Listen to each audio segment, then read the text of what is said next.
everyone, welcome to the Dreaming Machine. This is Joe. And I'm Rob. And today we're talking about Code Geass. Yeah, you're making me do this, aren't you? You're gonna force me to do this. I've managed to avoid talking about Code Geass or reviewing Code Geass for a long time. So because of the popular demand, we felt it was best to shy away from that. We don't want to give people what they want, really. Well, this is the thing. There are... Allow me to tell a story. Ever since I wrote a certain review of Neon Genesis Evangelion on my anime list, there have been repercussions of that, shall we say. I still get comments on my profile telling me how much of a fool I am, and I'm putting this lightly. So when it came to shows like Death Note and Code Geass and stuff like that, that had huge numbers of fans, even though I could see like the holes in the plot and stuff like that, I thought... yeah, maybe not make more trouble for myself. Yeah, I mean, I've seen the title a lot. I'm aware it's a big show. I've not actually seen it, but in preparation for this podcast, I had a look and I thought, that sounds really fascinating. What a great setup.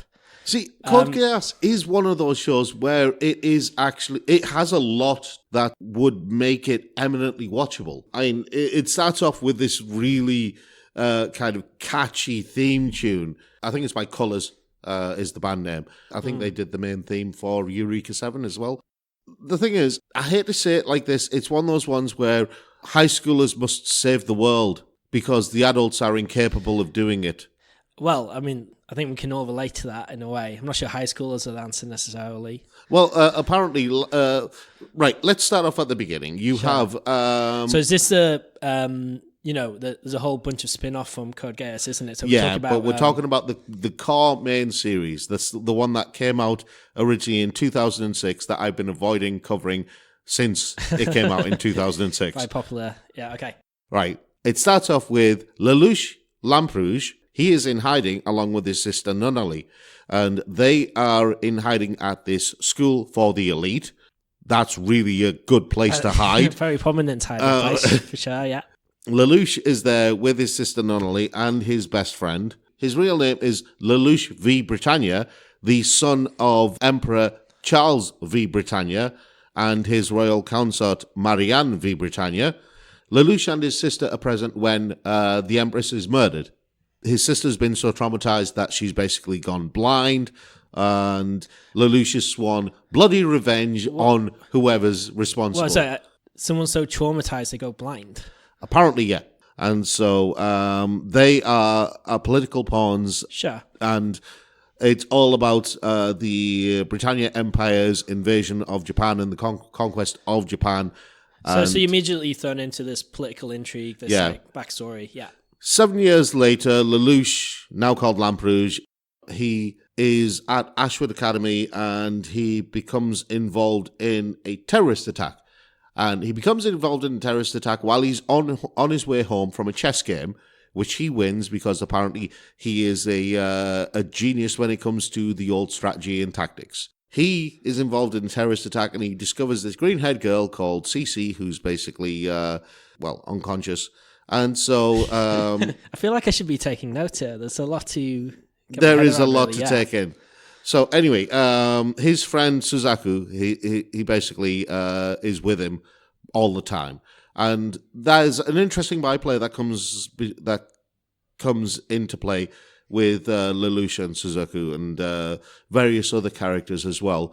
See, one of the big things about Code Geass, and one of the reasons why I think a lot of people prefer Code Geass to the likes of Death Note and stuff like that, is because where Death Note didn't really play on the consequences of Light's actions, Code Geass does try to include this causality. So Lelouch will do something, but it will ultimately have an effect that maybe he didn't predict.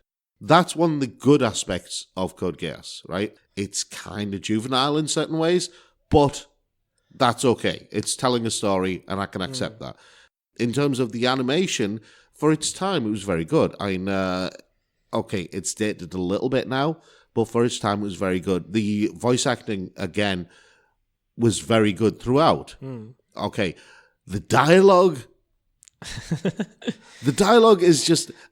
See, this is I mean, just for everyone listening, obviously you can't see us, but Rob's got a pained face as he says this. See, when it comes, this is the thing, right? If somebody's doing like really old school high fantasy with the these and thous and everything like that, and it's like, I will fight thee to the death and stuff like that, then yeah, okay, fine, I'll accept it. That's how I talk every day. It's hamming it up, but I will accept it, okay?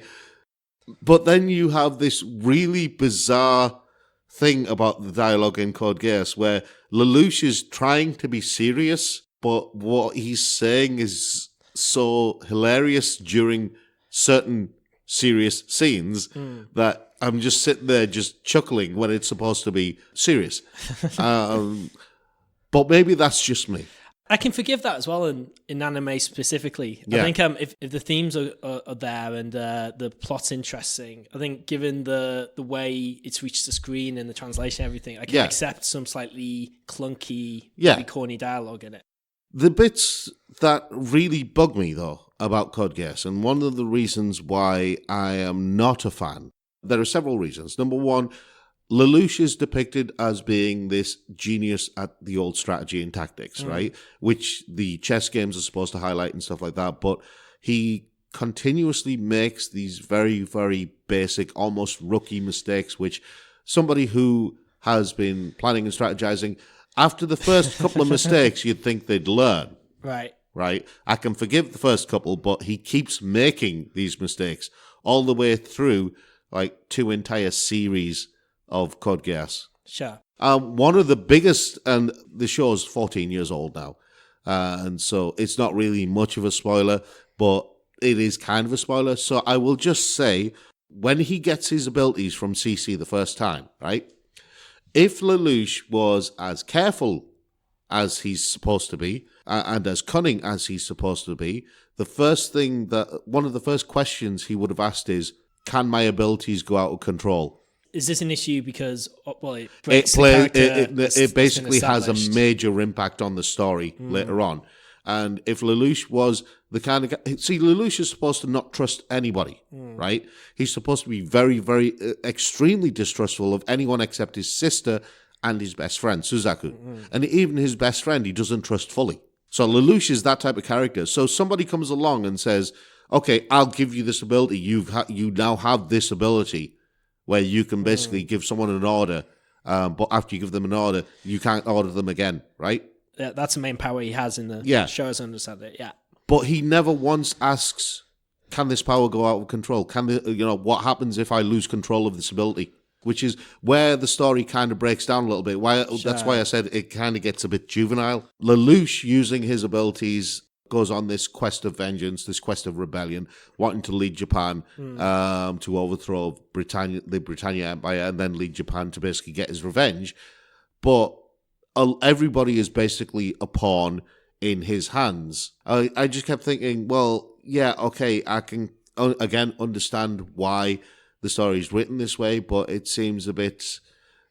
there's a lot of convenience, there's a lot of artifice to make this happen. To make the pieces go where they're meant to, sure. All fit together.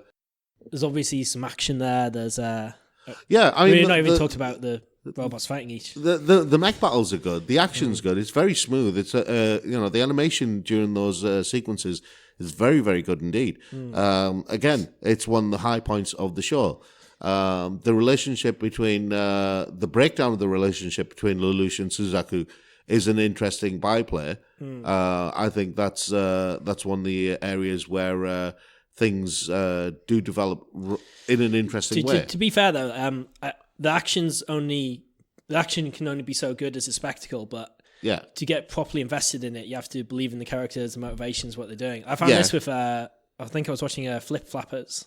This animation's some of the best I've ever seen. The action scenes are fantastic, but I just didn't buy into the characters. So I take your point that I can see how that would be a big impediment to you enjoying it if you don't buy into why they're fighting or what they're... Well, and this is the thing. I didn't really buy into it from the beginning. I just kept thinking, okay, yeah, you're a prince. You should be used to this, I mean, so this issue about the lack of internal logic, the characters not following what they're meant to, if that was taken away... In terms of being a straight-up action show, it's great. If you're just watching it as a pure action show, it's solid. No, for sure. And I think, well, for me at least, Game of Thrones kicked this off. Like, it's really good to look at for a show where you get that kind of because you didn't used to get too many shows where it was about the kind of strategizing, the politics, the like background of it. Really, there's another anime that came out recently called the Space Battle one, which is all about the battle tactics. Yamato. No.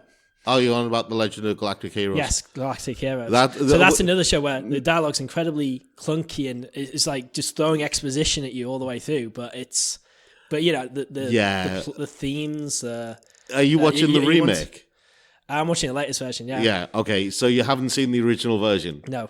All right. Okay. I am not going to talk about the Legend of Galactic Heroes because that is another fan base where.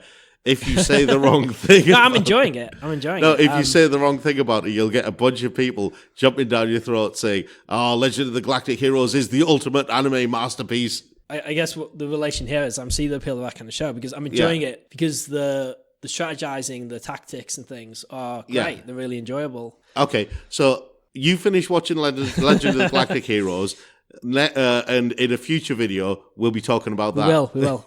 So, that's it for Code Geass. Let us know what you thought. Flame us in the comments. Be angry with us.